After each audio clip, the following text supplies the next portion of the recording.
Welcome, one and all. I'm Mercury Black and I'm insane.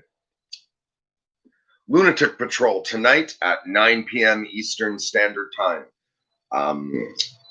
So, for those of you who are new to this, there's a Zoom link in the description. Everybody's welcome. We're going to start tonight by watching Clive Barker's Nightbreed, and then that will be followed by a discussion. Usual tonight, I've got to start trying to pace myself, so I'm going to attempt not to be doing this one until 3 a.m. Anything else to say? If you're shy or have social anxiety, feel free to leave your mic and camera turned off. Obviously, while we're watching the movie, everyone leaves their mics off, and you're free to chat in the text chat throughout the movie. And then afterwards, we'll have one of our lovely little discussions. Hi, Adela. Hi, fake name. Welcome. Okay, so I think I announced the party. I'm going to read a little bit from Cabal.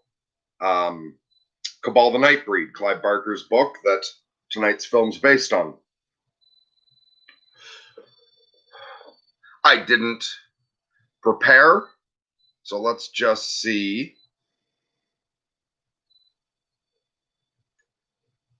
It's a nice quote. We are all imaginary animals. Part 1, Loco. I was born alive. Isn't that punishment enough? And that's a quote from Mary Hendrickson at her trial for patricide.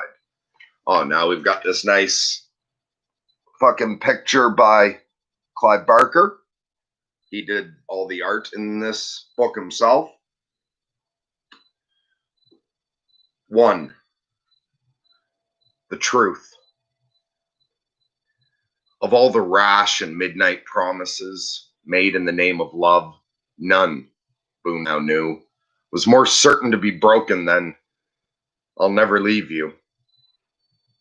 What time didn't steal from under your nose, circumstance did. It was useless to hope otherwise, useless to dream that the world somehow meant you good. Everything of value, everything you clung to for your sanity would rot or be snatched in the long run, and the abyss would gape beneath you as it gaped for Boone now. And suddenly, without so much as a breath of explanation, you were gone. Gone to hell or worse, professions of love and all. His outlook hadn't always been so pessimistic. There'd been a time, not all that long ago, when he'd felt the burden of his mental anguish lifting. There'd been fewer psychotic episodes, fewer days when he felt like slitting his wrists rather than enduring the hours till his next medication. There'd seemed to be a chance for happiness. It was that prospect that had won the declaration of love from him, that "I'll never leave you," whispered in Laurie's ear as they lay in the narrow bed he'd never dared hope would hold two. The words did not come in the throes of passion. Their love life, like so much else between them, was fraught with problems. So that's where the book opens.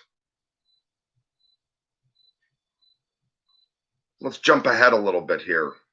He meets with his psychiatrist, Decker.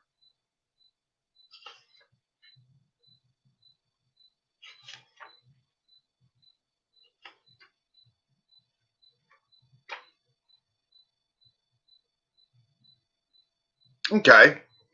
Since Jordan Peterson just talked about his journey with pills, which I didn't get to watch all of it yet. Lunatic love, Greg. All love's a beautiful thing.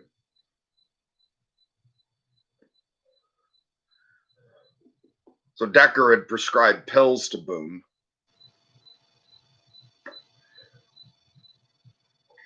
The pills he had, Decker made sure of that. Pills so strong he wasn't sure he could have named himself correctly once he'd taken them.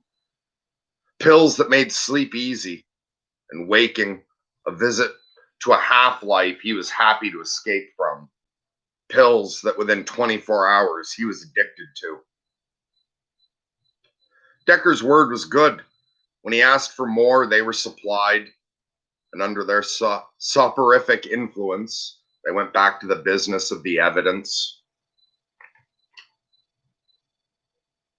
Jump ahead a page. This is Boone. The truck he threw himself in front of was unkind. It knocked the breath out of him, but not the life. Bruised and bleeding from scrapes and cuts, he was scooped up and taken to the hospital. Later, he'd come to understand how all of this was in the scheme of things, and that he'd been denied his death beneath the truck wheels for a purpose. But sitting in the hospital, waiting in a white room till people worse off than he had been attended to, all he could do was curse his bad fortune. Other lives he could take with terrible ease. His own resisted him. Even in this, he was divided against himself. But that room, though he didn't know it when he was ushered in, held a promise its plain walls belied. In it, he'd hear a name that would with time make a new man of him. And at its call, he'd go like the monster he was by night and meet with the miraculous. That name was Midian.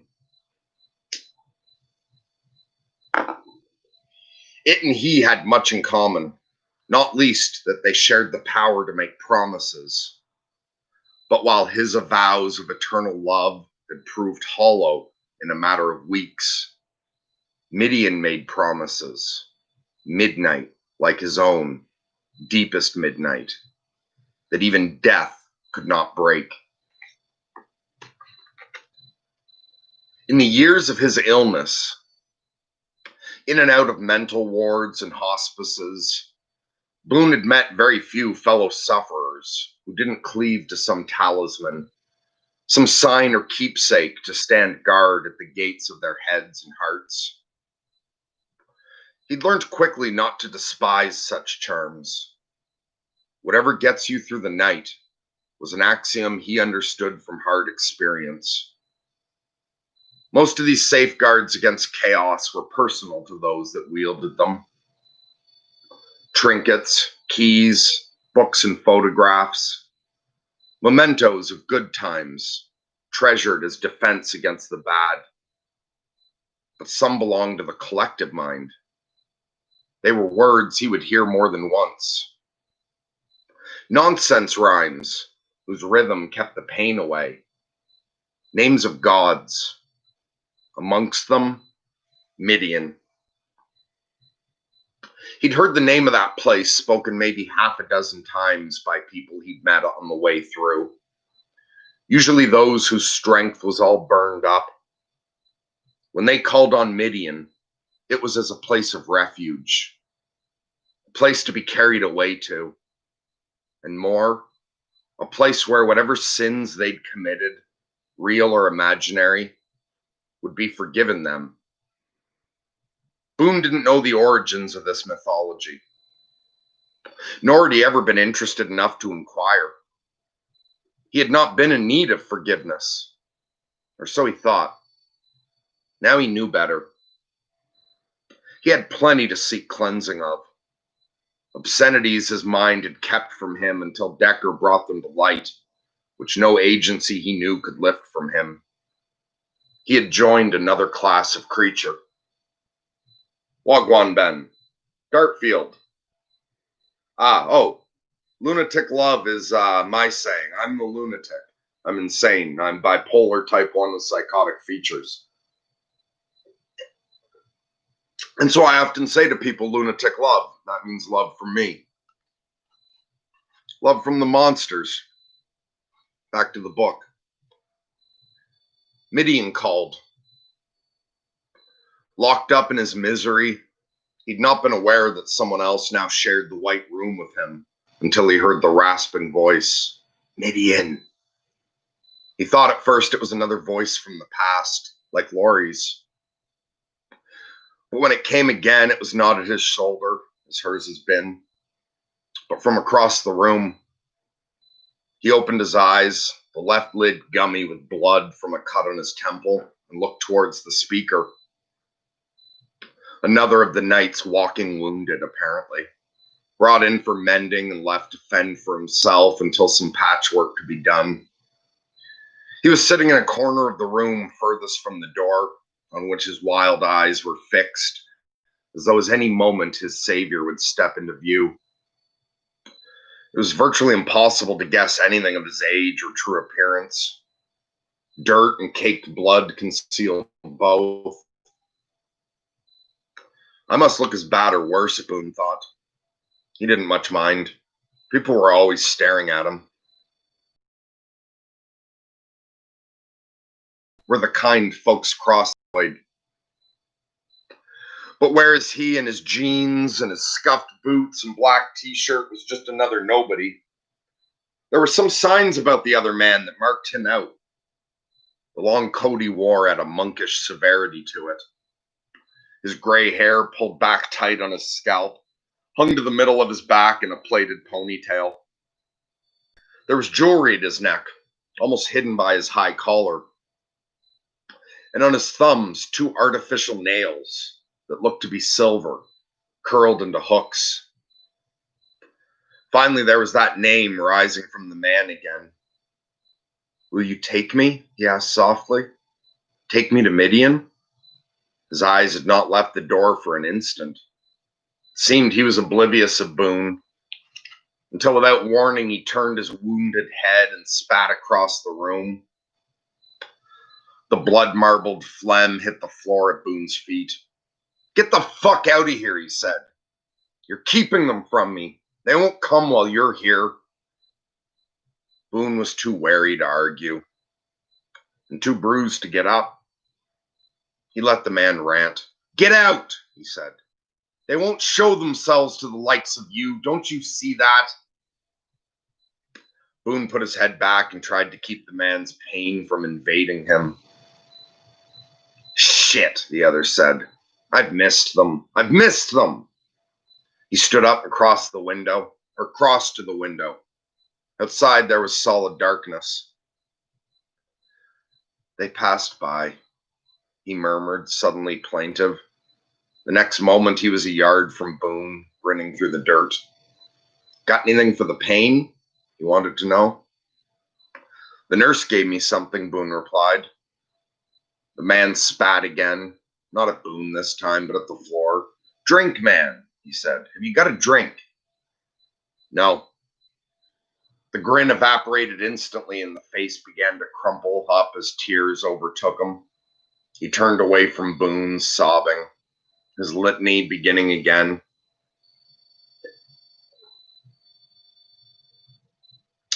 "Why won't they take me? Why won't they come for me?" "Maybe they'll come later," Boone said, "when I've gone." The man looked back at him. "What do you know?" he said. Very little was the answer, but Boone kept that fact to himself. There were enough fragments of Midian's mythology in his head to have him eager for more. Wasn't it a place where those who had run out of refuges could find a home? Wasn't that his condition now? He had no source of comfort left. Not Decker, not Laurie, not even death. Even though Midian was just another talisman, he wanted to hear its story recited. "Tell me," he said. "I asked you what you know," the other man replied, catching his flesh between his unshaven chin with the hook of his left hand. "I know it takes the pain away," Boone replied. "And?" "I know it turns nobody away." "Not true," came the response. "No? If it turned nobody away, you think I wouldn't be there already? You think it wouldn't be the biggest city on earth? Of course it turns people away." The man's tear-brightened eyes were fixed on Boone. "Does he realize I know nothing?" Boone wondered. It seemed not. The man talked on, content to debate the secret, or more particularly, his fear of it. "I don't go because I may not be worthy," he said. And they don't forgive that easily. They don't forgive at all. You know what they do to those who aren't worthy? Boone was less interested in Midian's rites of passage than in the man's certainty that it existed at all. He didn't speak of Midian as a lunatic Shangri-La, but as a place to be found and entered and made peace with. Do you know how to get there? He asked. The man looked away. As he broke eye contact, a surge of panic rose in Boone, fearing that the bastard was going to keep the rest of the story to himself. I need to know, Boone said. The other man looked up again. I can see that, he said. And there was a twist in his voice that suggested the spectacle of Boone's despair entertained him. It's northwest of Athabasca, the man replied. Yes? That's what I heard. That's empty country, Boone replied. You could wander forever, unless you've got a map. Midian's on no map, the man said. You look east of Peace River, near Sheerneck, north of Dwyer. There was no taint of doubt in his recitation of directions. He believed in Midian's existence as much as, perhaps more than, the four walls he was bounded by. What's your name? Boone asked. The question seemed to flummox him. It had been a long time since anyone had cared to ask his name. Narcisse, he said finally. You? Aaron Boone. Nobody ever calls me Aaron. Only Boone. Aaron, said the other man. Where'd you hear about Midian? Same place you did, Boone replied. Same place anyone hears. From others. People in pain. Monsters, said Narcisse. Boone hadn't thought of them as such, but perhaps to dispassionate eyes they were. The ranters and the weepers, unable to keep their nightmares under lock and key. They're the only ones welcome in Midian, Narcisse explained. If you're not a beast, you're a victim. That's true, isn't it? You can only be one or the other. That's why I don't care, or why I don't dare go unescorted. I wait for friends to come for me. People who went already? That's right, Narcisse said. Some of them alive, some of them who died and went after. Boone wasn't sure he was hearing this story correctly. Went after? He said. Don't you have anything for the pain, man? Narcisse said, his tone veering again, this time to the wheedling. I've got some pills, Boone said, remembering the dregs of Decker's supply. Do you want those? Anything you got. Boone was content to be relieved of them. They'd kept his head in chains, driving him to the point where he didn't care if he lived or died.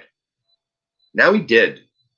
He had a place to go, where he might find someone at last who understood the horrors he was enduring. He would not need the pills to get to Midian. He'd need strength and the will to be forgiven. The latter he had. The former his wounded body would have to find. Where are they? Said Narcisse, appetite igniting in his features. Boone's leather jacket had been peeled from his back when he'd first been admitted. For a cursory examination of the damage he'd done himself. It hung on the back of a chair, a twice discarded skin. He plunged his hand into the inside pocket, but found to his shock that the familiar bottle was not there. Someone's been through my jacket. He rummaged through the rest of the pockets. All of them were empty. Laurie's notes, his wallet, the pills, all gone. It took him seconds only to realize why they'd want evidence of who he was and the consequences of that. He'd attempted suicide. No doubt they thought him prepared to do the same again. In his wallet was Decker's address. The doctor was probably already on his way to collect his erring patient and deliver him to the police. Once in the hands of the law, he'd never see Midian. You said there were pills, Narcisse yelled. They've been taken. Narcisse snatched the jacket from Boone's hands and began to tear at it. Where? Where? He yelled. His face was once more crumpling up as he realized he was not going to get a fix of peace. He dropped the jacket and backed away from Boone, his tears beginning again, but sliding down his face to meet a broad smile. I know what you're doing, he said, pointing at Boone. Laughter and sobs were coming in equal measure. Midian sent you to see if I'm worthy. You came to see if I'm one of you or not. He offered Boone no chance to contradict, his elation spiraling into hysteria.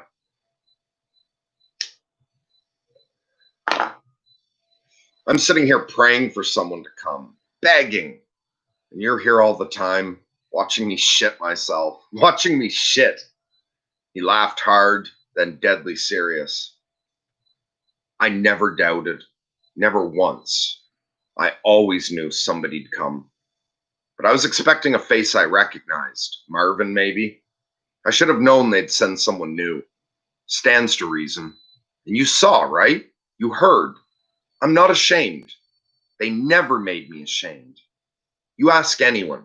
They tried. Over and over. They got in my fucking head and tried to take me apart. Tried to take the wild ones out of me. But I held on. I knew you'd come sooner or later, and I wanted to be ready. That's why I wear these. He thrust his thumbs up in front of his face so I could show you. He turned his head to right, left. Want to see? He said. He needed no reply. His hands were already up at either side of his face, the hooks touching the skin at the base of each ear. Boone watched, words of denial or appeal redundant. This was a moment Narcisse had rehearsed countless times. He was not about to be denied it. There was no sound as the hooks, razor sharp, slit his skin, but blood began to flow instantly down his neck and arms. The expression on his face didn't change. It merely intensified. A mask in which comic muse and tragic were united. Then fingers spread to either side of his face. He steadily drew the razor hooks down the line of his jaw. He had a surgeon's precision. The wounds opened with perfect symmetry until the two hooks met at his chin. Only then did he drop one hand to his side, blood dripping from the hook and wrists, the other moving across his face to seek the flap of skin his work had opened. You want to see? He said again. Boone murmured, Don't. It went unheard.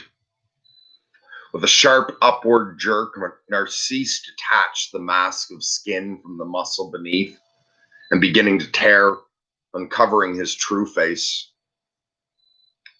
From behind him, Boone heard somebody scream. The door had been opened and one of the nursing staff stood on the threshold. He saw from the corner of his eye, her face whiter than her uniform, her mouth open wide, and beyond her, the corridor and freedom. But he couldn't bring himself to look away from Narcisse, not while the blood filling the air between them kept the revelation from view. He wanted to see the man's secret face, the wild one beneath the skin that made him fit for Midian's ease. The red rain was dispersing. The air began to clear. He saw the face now, a little, but couldn't make sense of its complexity. Was that a beast's anatomy that knotted up and snarled in front of him? Or human tissue agonized by self-mutilation? A moment more and he'd know. Then someone had a hold of him, seizing his arms and dragging him towards the door. He glimpsed Narcisse raising the weapons of his hands to keep his saviors at bay. Then the uniforms were upon him and he was eclipsed. In the rush of the moment, Boone took his chance. He pushed the nurse from beneath him, snatched up his leather jacket, and ran for the unguarded door. His bruised body was not prepared for violent action. He stumbled, nausea and darting pains in his bruised limbs vying for the honor of bringing him to his knees. But the sight of Narcisse, surrounded and tethered, was enough to give him strength. He was away down the hall before anyone had a chance to come after him. And as he headed for the door to the night, he heard Narcisse's voice raised in protest, a howl of rage that was pitifully human. And to find out what's next, join us tonight at 9 p.m. Eastern Standard Time, where we're going to watch the film. The next piece of art by Clive Barker in this book is the one I have tattooed on my right forearm. So I'll take that opportunity to show this wonderful work by Clive Barker.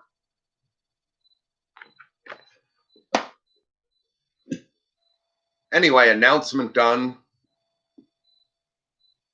Some reading so people know what they're getting into done. If you're a monster and you're looking for a Midian, come join the Lunatic Patrol. Morning, Pat. Thanks for setting up the Zoom link. And by the way, I didn't say, Pat's the one co-hosting tonight with me. So thank you very much for your service, Pat. You're much appreciated as a part of the Lunatic Patrol. You're a dear friend and I love you.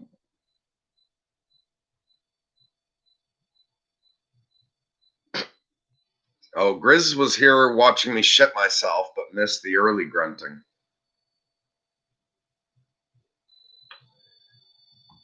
Okay, anyone have anything else to say? I just was going to do a announcement and read for a couple minutes, although I guess that's why you plan what you're going to read, right? Before you go live, so you don't read way the fuck longer than you thought you were going to. I must have been reading for like 20 minutes there.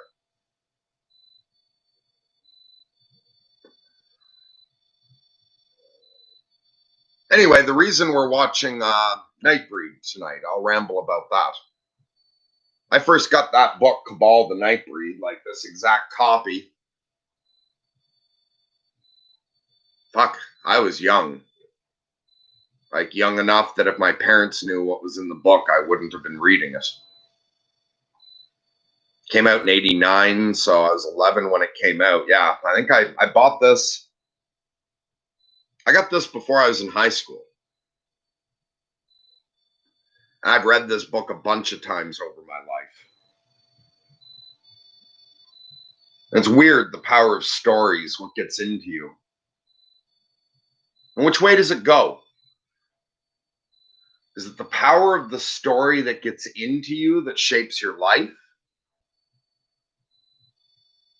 Or is it your life, that future that's already there, reaching backwards through time, guiding you to the story?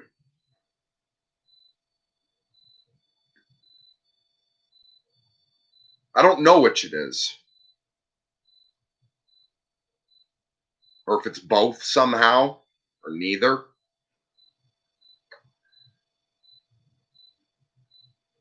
But while I didn't throw myself in front of the bus that hit me,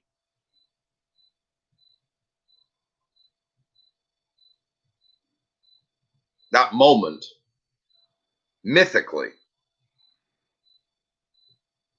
I ended up going through the same thing.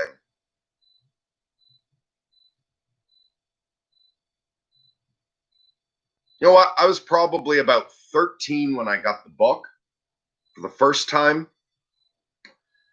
And it was about 13 years later that I got hit by the bus. So when the story, Boone's already insane. And he throws himself in front of the bus because he can't handle what's going on.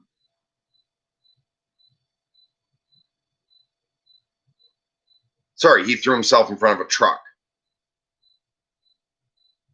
Woke up in an insane asylum.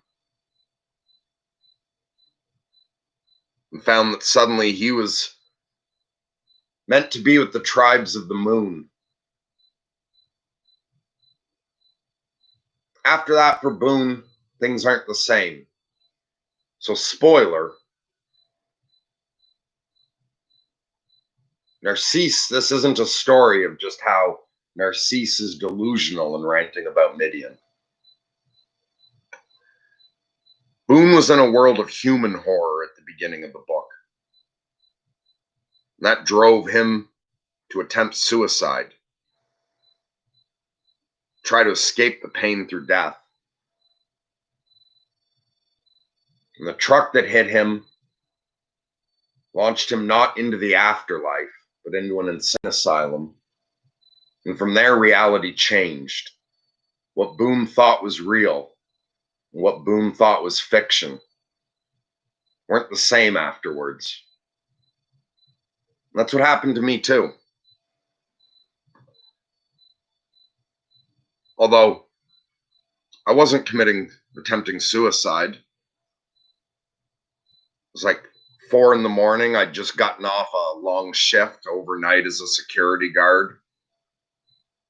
So I was dressed in the dark colors of the uniform that are made to match as closely as possible the Toronto police.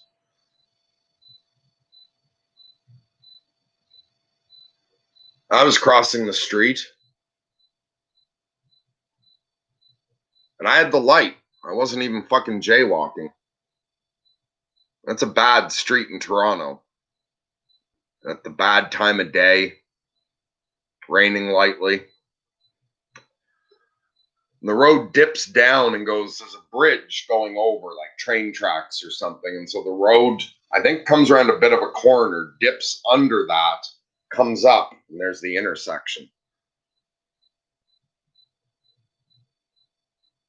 I think many of us who have driven through cities late at night, you know the way sometimes late at night you look, when there's no other traffic at all, you look past the traffic light you're looking at the one further down. I mean, I have no idea why the bus driver hit me, but I always got that feeling, because I can remember I did that once or twice late at night when you're tired and you're driving through a city where there's no traffic. Somehow it's easy that you look past, you see that next light. And the bus also. Well, for me, the bus threw me into the sweet embrace of death. I got to go into that place, that borderland. And I got to understand that that's nothing to fear. It's a coming home. But then, like Boone, that was snatched from me, and I was slammed down onto the pavement. And I just kept falling into psychosis and then a mental institution. And I was beaten and hammered on until I identified as one of the monsters.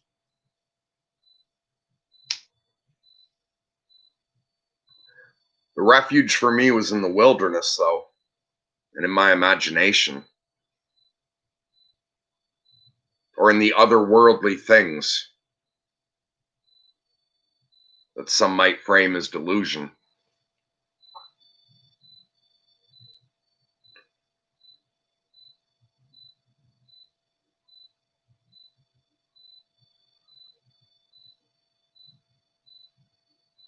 So for those of you who are in pain and you're monsters and you're wretched, and you're wounded and you don't want to go on, but somewhere deep down you feel that longing for belonging, forgiveness, some sort of acceptance, recognition that you're not a mistake, that you're a part of God's plan, whether the people around you know it or not, whether you yourself know it or not. You are. That's what that longing deep down underneath of wanting to be a part of God's plan is telling you. You are.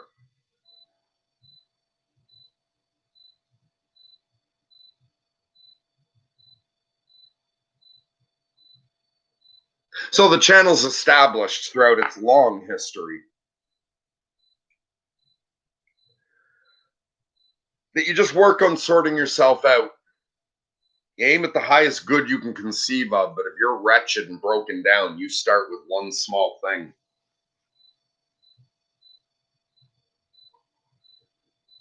But some of us are so broken, all we can do is sit there and cry. Or we want out so badly.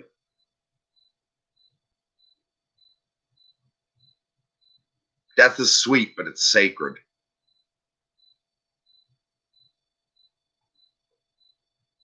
I could be wrong, but it seems to me, in my mystical journeys, that death is something you earn. You don't take it early. You stick it out. To be or not to be? That is the question when you're at that point. And if you're here listening to me right now, you know.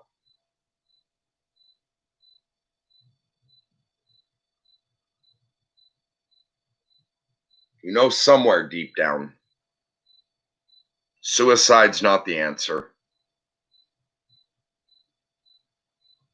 If you're not suicidal, but you find yourself getting resentful, it doesn't seem to me that that's the answer either.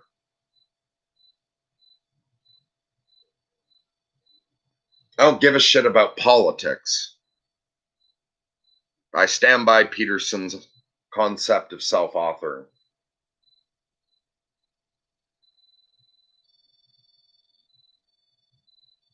Start with the small things. First of all, if you're sticking it out, you're fucking stuck here. You've got to ride it out. Why not see if you can make it just a little bit better?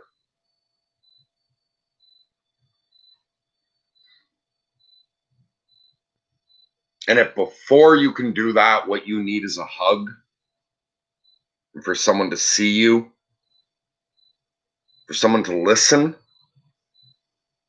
for someone to care. That's what I'm here for. You can join our Discord and write to me directly if you can't stand the thought of anyone else seeing you. And we'll do a one-on-one session. And don't worry about anything, they're free.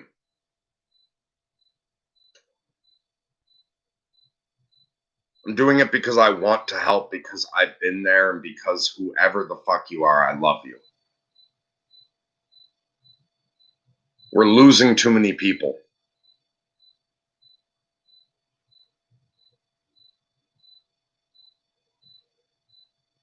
And if you're brave enough to meet me and my friends, you can just show up tonight at 9.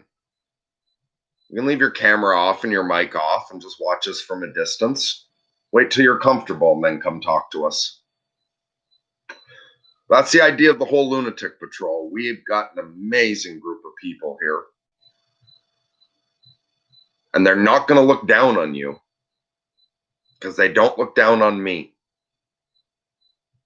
I don't know what exactly you've been through, but I've got to have been through something fairly similar if we're talking mental states.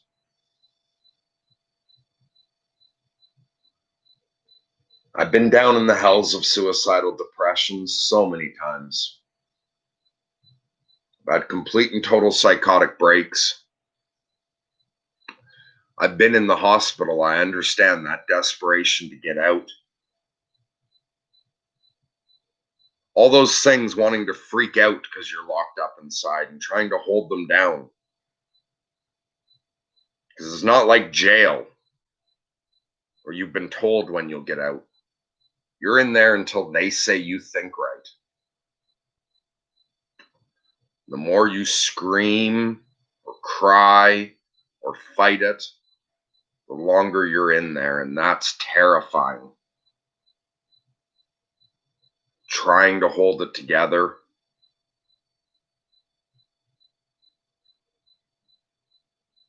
So aside from keeping people from trying to check out early, we're trying to support people from that as well.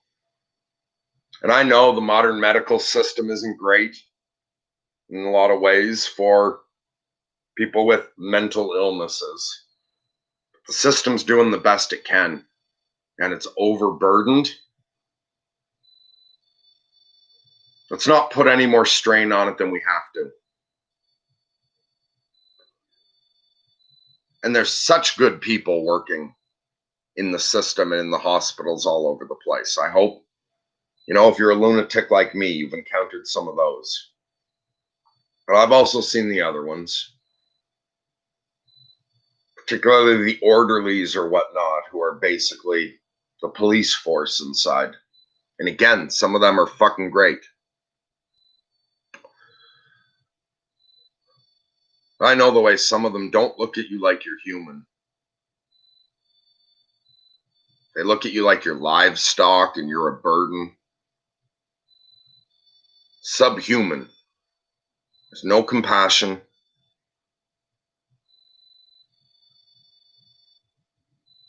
But that's not their fault, that's ours.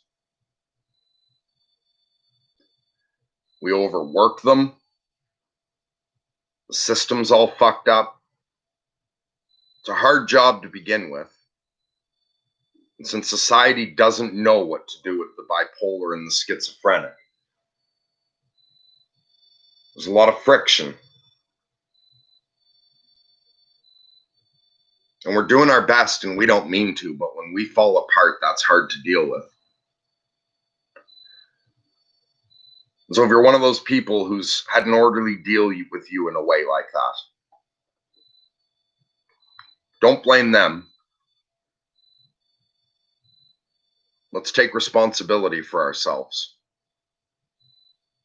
Let's get ourselves under control so that we know we're not the ones that were the fucking straw that broke the camel's back on someone like that.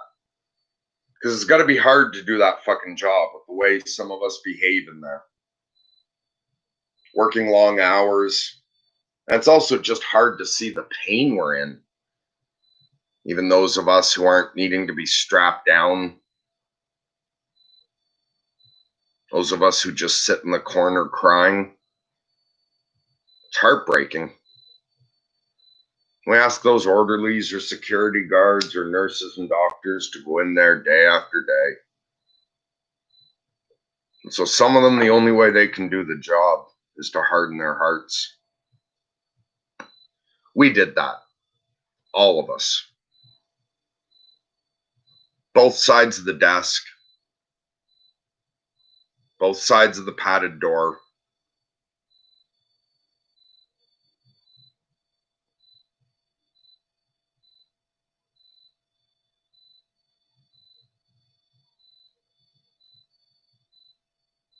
So tonight's sending out a signal to the monsters that Midian's real.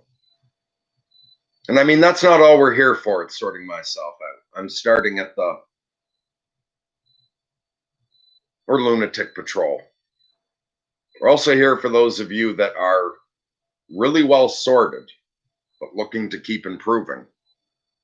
We're here for those of you who want to help the neurodivergent, the mad, the mentally ill, or those of us with dangerous gifts. We're here for you as well to help you understand. And sometimes when I'm talking we, I'm narrowing it down to people with major mental illnesses because I'm speaking directly to that portion. But that's not my we. We're all in this together. Absolutely anyone who realizes that this is the end of the world and wants to make things better.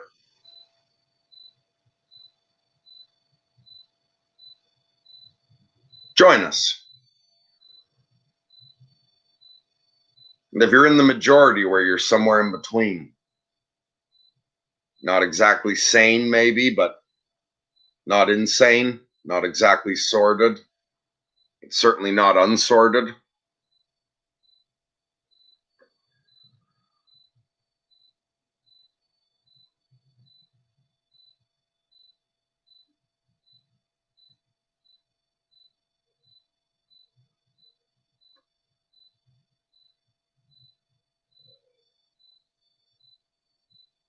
I think I said everything I need to say on that.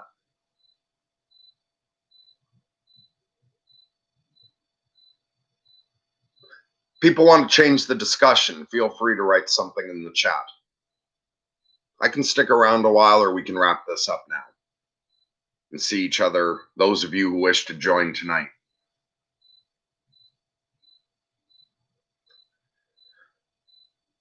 I guess in the meantime, I will rant for a moment about something to give people a chance if people have comments or questions.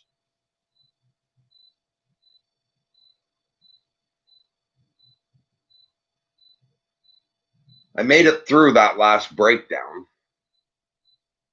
I'm not sure exactly what I am now, but I'm not what I was before.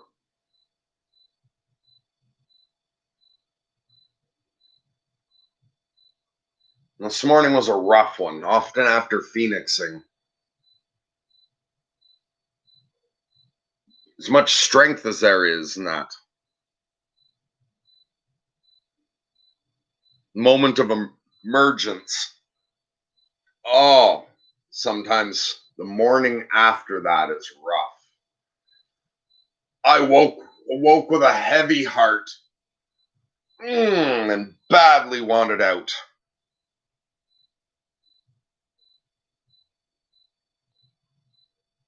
And speaking not as the gestalt of me across time, but as the version of me that's just here now.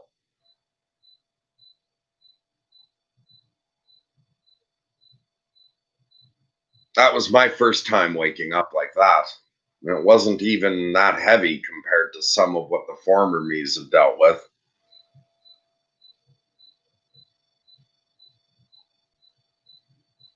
And so I thought, because me and Pat talked last night about hosting a lunatic patrol tonight, and I told him I'd see how I felt, because I was worried I might wake up that way. So I told him I might just have to take a day shut down. And as I was laying there in bed, just awake, that first round of voices that spun through like a hurricane screaming to kill myself, I heard them without attaching to them. And I said, okay, if that's the way I'm going to feel all day, that's the way I'm going to feel all day. And it felt heard. And that voice went away, and the next one said, okay, well, let's just be reasonable then here, and let's just take the day easy. We'll get up, and we'll message Pat. Sorry, man, I got that thing at 2:00 tomorrow. I do want to be rested for that. And that one seemed more reasonable. So I grabbed a smoke off the nightstand and lay there beginning to plan how I was going to get up and let Pat know that we weren't doing a lunatic patrol tonight.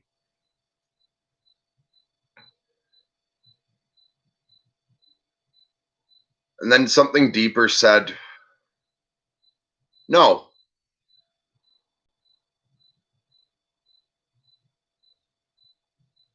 Said to just let that pass too. Told me that I did great with the suicidal thoughts. Accepted the emotion and didn't try to run away, because killing yourself is running away from suicidal thoughts. Just saying, okay, I'll feel that for the day. But because the other one sounded more reasonable, and I guess because I accepted the other one as well, I accepted, okay, I'm going to, if I need to, take the day off, and I appeared to need to.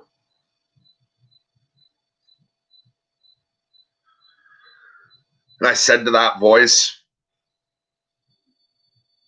hey, but I really want to roll things out at higher quality now. I'm tired.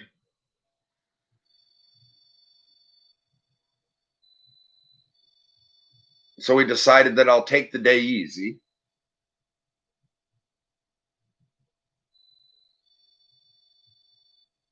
But that I'll do the lunatic patrol. And no, I wasn't at my best doing this announcement. I didn't prepare what I was going to read.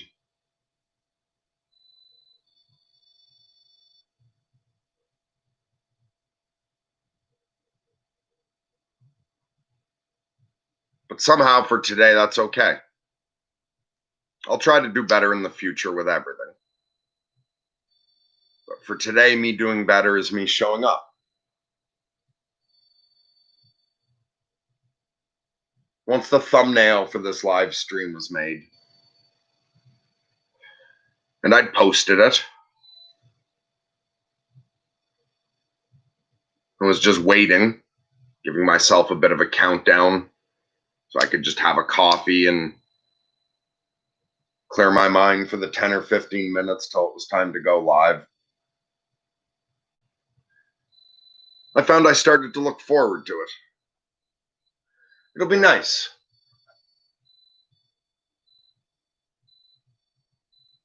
We'll just relax and watch a movie. And we'll see what happens. And I won't push myself to go so late. I won't go till 3 in the morning tonight. Unless I hear that tomorrow's rescheduled. The thing at 2.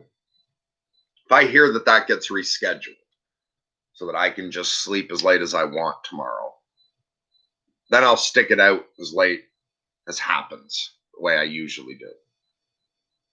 But if I've got that thing tomorrow at 2, I'll cut myself off at a certain point tonight. Because it'll be nice to watch a movie with some of my friends. And this is me sharing part of my personal mythology with everyone.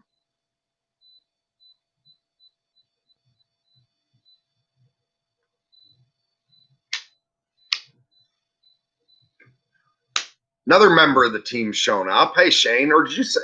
Yeah, you're saying hi. You weren't here before. I forget who I talked to already. But morning, Shane. Good to see you. Thank you for your service. You've worked hard for the channel. I really appreciate it. And this is the right attitude to come in with. Hey, hope you're all doing awesome. Love you all. Thanks, Shane. Moon Applesauce says, hey, Mercury, is this the stream ending? Just showed up. Well, I don't know. Is this the stream ending? Or let's find out what happens. But welcome, Moon Applesauce. So if you want to come to the Lunatic Patrol tonight, it's 9 p.m. Eastern Standard Time, and the Zoom link's in the description. Hi, Joel.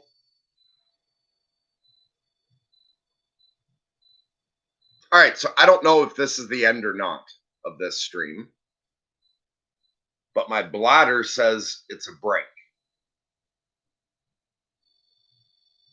So we will collectively answer Moon Applesauce's question by, I'm going to take a break for a moment, go and relieve the pressure. When I come back, if there are things to respond to that get me going, then it's not the end. If I get back and everyone's just written, see you tonight, then that's the end. And if you're watching this later, just, use the little scroll ahead until you see me appear on screen again. And I apologize for that. It's some pretty shitty quality.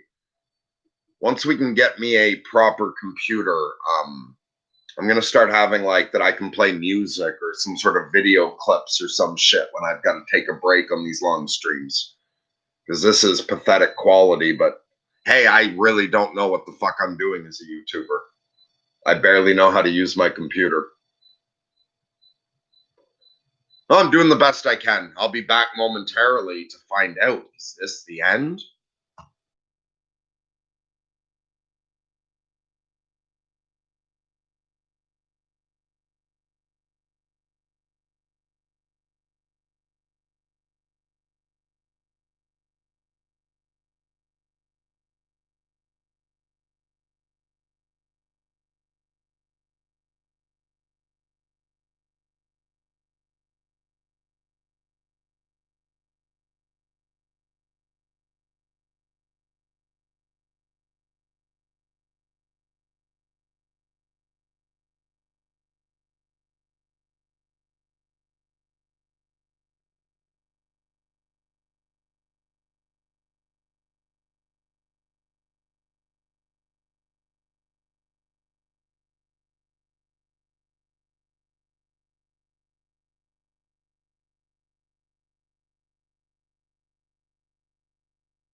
Yeah, and Shane had already written that. He's very optimistic about how well tonight's going to go. Joel says we have to keep the world safe. Grizz says we have to do the dishes. You're both right. Pat says it's the end of the world and we all know it. Okay, on the point of keeping the world safe, and with that wisdom that Jonathan Pajot is passing along, we're not a mistake. There's a reason for monsters, particularly our kind. Half human, half monster. We guard from bigger. That Motorhead line. What is it? There are worse things than death in here. Servant is the master now. We dream of different things. A place to take your fears away. The bell that never rings. Okay. So what are we the monsters for? I'm going to recite some lyrics. Let me understood. I think I could start these going by heart. I want to get them right.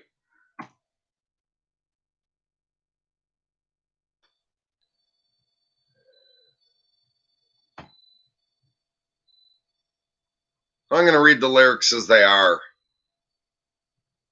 But everywhere it says Motorhead, you could just replace with Lunatic Patrol. We shoot power to your heart, a mighty thunderbolt.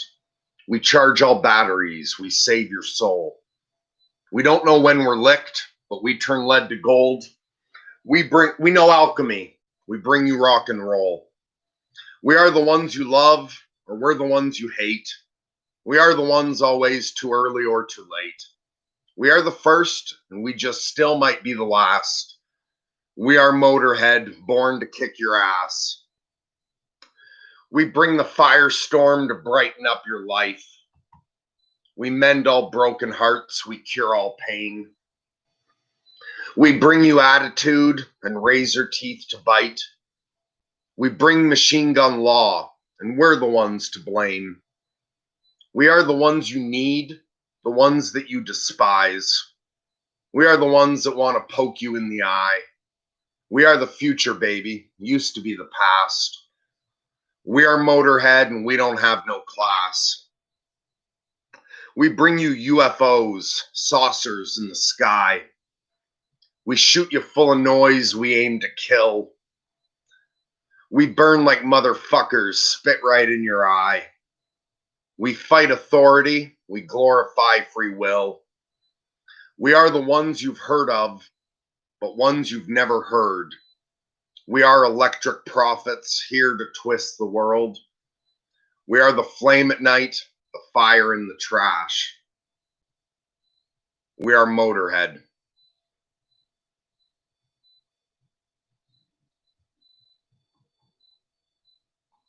So you would not have believed it, knowing me.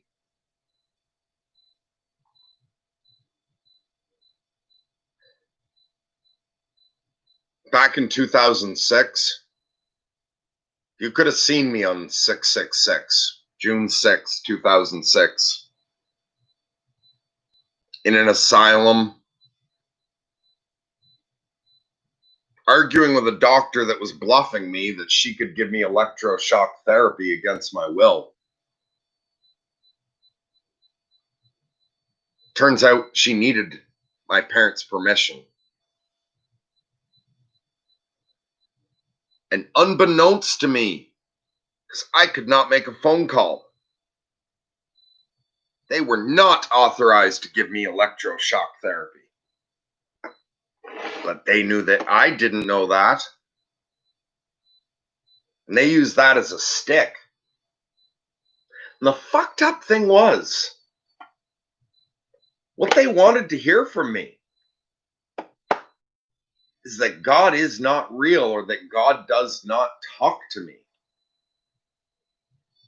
Now, I was in that fucked up place that we get in, where it's ridiculous from the outside, where you're just causing disasters and screaming your own bullshit at the world. It's all about your shadow. Because you're at the beginning of the dark night of the soul. You don't understand anything yet. But you've been thrust into all these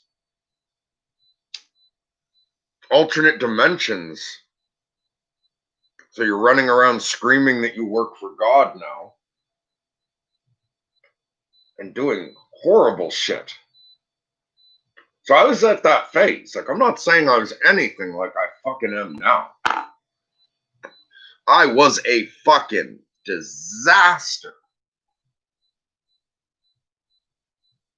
You know, breaking everyone's heart as I fell apart. Ruining lives around me. But still, in 666, that was the choice I was given. That they were tired of arguing against all my bullshit that I thought had the backing of God. And so it was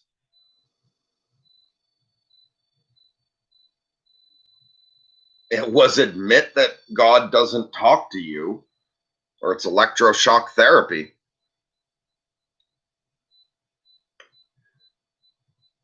When I told the doctor, when I saw on the fucking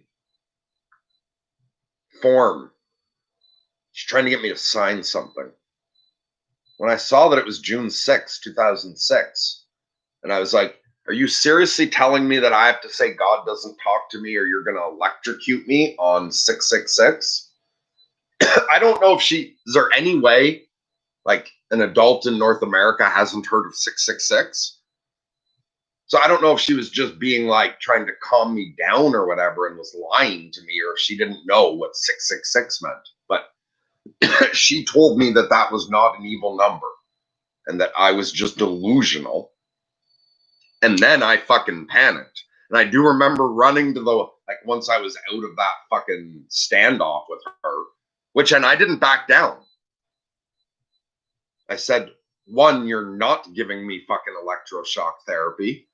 And 2, fuck you, God fucking exists. And then I went running to that nice orderly. And I was like, what does 666 mean? And he's like, you mean like the exorcist stuff? And I was like, hey, you've heard of that? And I went through the whole thing with him. And he was one of the good ones where he was like, man, that's rough. I can't speak against anything the doctors are saying, but that's rough. But if you could have seen me back then, there's no way you would have thought that one day I would act like that I would be the way I am now.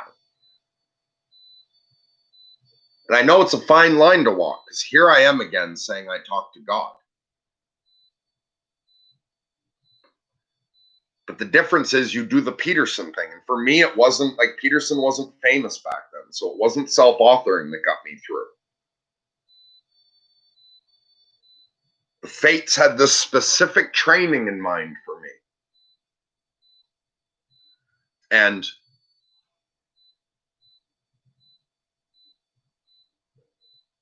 the things that helped me put myself back together are things I've heard parts of it from Peterson, and I've heard parts of it from Sam Harris since then. I've heard parts of it, in Alan Watts, and, there's all the brilliant thinkers. But in particular, Sam Harris's mindfulness understanding. Excuse me. You're not your thoughts, you're not your emotions. You're the awareness underneath. And Peterson's sort yourself out stuff is great. And you set your bar fucking low. Like, especially if you're all fucked up like me. So I started with the bar of, okay, I'm going to try to learn how to just be on permanent disability. 2 goals. Don't kill yourself when you're suicidal. Don't end up a burden on the system or anyone else when you're manic. Try not to go psychotic. It was years of working on that in isolation. And then you start to get it. You're like, okay. So there is something to God in everything. This is a dangerous gift. But it's like anything. You got to learn how to understand it.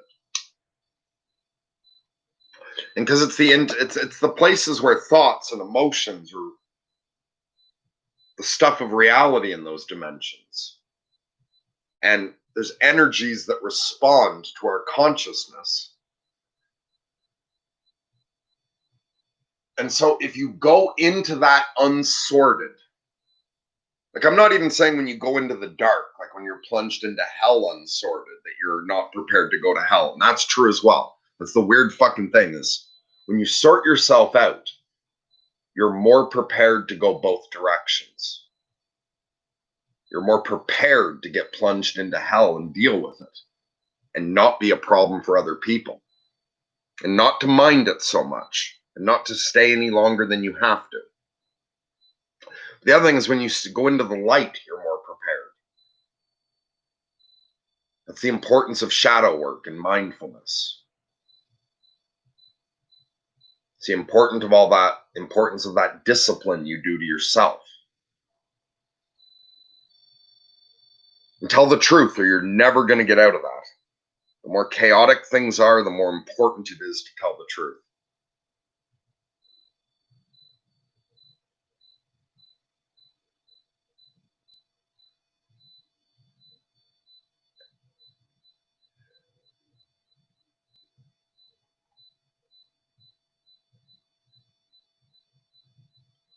That's all right. And so the point is, and it's not just the lunatics. We all hear God. Everyone fucking does. It's just a matter of bandwidth. Lunatics have the bandwidth way turned up, and so we're getting way more information that we can scramble and put in the wrong order and all of that.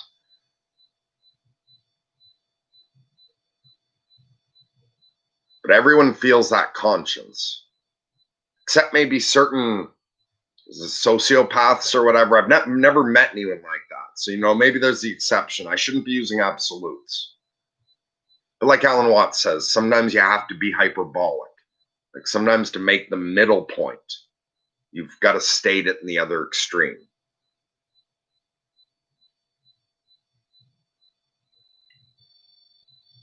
We all know what we're doing wrong, or at least we know some of it. And that's the great thing about like the way I like that Peterson does it. It's KK, if you can't figure out the big things, if you're so confused inside, if you have so much shadow and subconscious fucking with you, just look into all that chaos and see, can you find anything that you know you're doing that's wrong?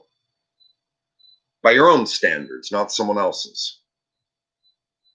Find anything that you can fix.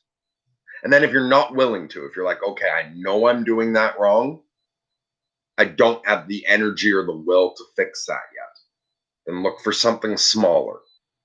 And find something that you know you're doing wrong, not other people, that you know you could change and that you're willing to try to change. Change that first, and then you're not the same person anymore. And that person might suddenly have the will to change the next thing that you knew you had to change, but you couldn't. Then when you change that, internally, you'll remove some blinders. Or maybe think of it like when you constantly ignore your conscience, of course it's going to stop talking to you. And when you've pissed it off, it's not going to sit down and explain everything to you because you've been a fucking dick and you've ignored it. So when you go to it, you say, what am I doing wrong? But it'll only tell you one thing right now, and that seems insignificant. Show your conscience you listened by fixing it. You don't show your conscience you listened by saying, yes, I hear you. Because if you say, yes, I hear you, and then you don't change it, what the conscience, your conscience, that's, I didn't hear you. So show it that you heard by fixing it, and then maybe it will give you more of its time. Just pull one thing up out of the shadow. Sort that out, and you'll be able to deal with the next. And particularly if you're someone touched in the head. But this is true for everyone. We can all hear God. Just like we can all hear whatever radio station playing. It's just a matter of you have to tune your radio properly to tune into that.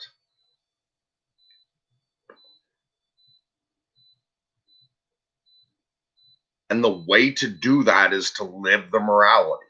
It's not as much fun as the way Jonathan Pajot and Peterson and Paul Vanderclay dissect things and take words apart and go to Latin roots and explain symbols from thousands of years ago and all that hyperlinked shit Peterson shows us about the Bible. That's all interesting.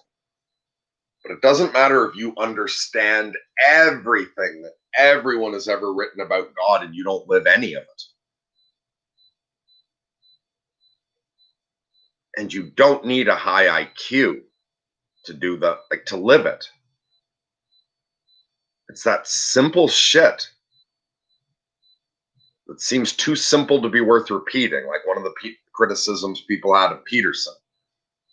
Don't tell the truth, isn't that? Or don't lie. Clean up your room, isn't that obvious? It's like, well, is it? Because we're not living that way. And as within, so without. Is that how the environment looks? Like we understand that we have to clean our room? If we all understood that we had to clean our rooms, there wouldn't be that island of garbage in the middle of the ocean. You can see it from space. Somehow, as far as we've made it with all the other clever shit we figured out, and we finally unlocked all the power of the gods through our technology, or not all, being hyperbolic again. We've unlocked the power of gods through technology and our cleverness. And where's our wisdom? Where's our emotional maturity?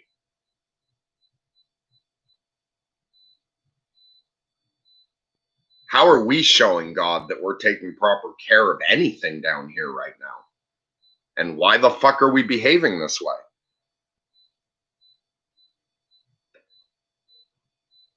That simple love your neighbor shit. And don't lie. Don't go for virtue signaling, or don't go for the fucking tricks, the things they tell you or what life is about.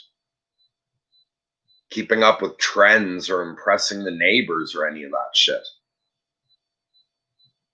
Late at night, when suddenly it occurs to you that you're going to die, don't you feel that dread? And I'm not talking to everyone here. I don't know who I'm talking to, but to someone.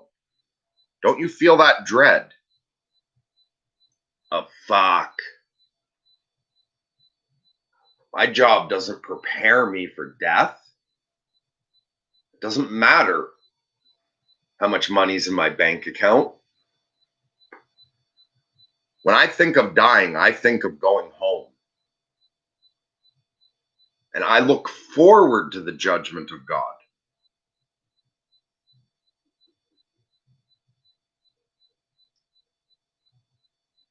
So if you don't, ask yourself why not. But someone's pulled in to cut this off. So apparently this was the end. I love you all. Sorry I didn't get through the stream. I've got to go. I'll see those of you who wish to join us tonight at 9 p.m. Eastern Standard Time. Blessings and lunatic love to all.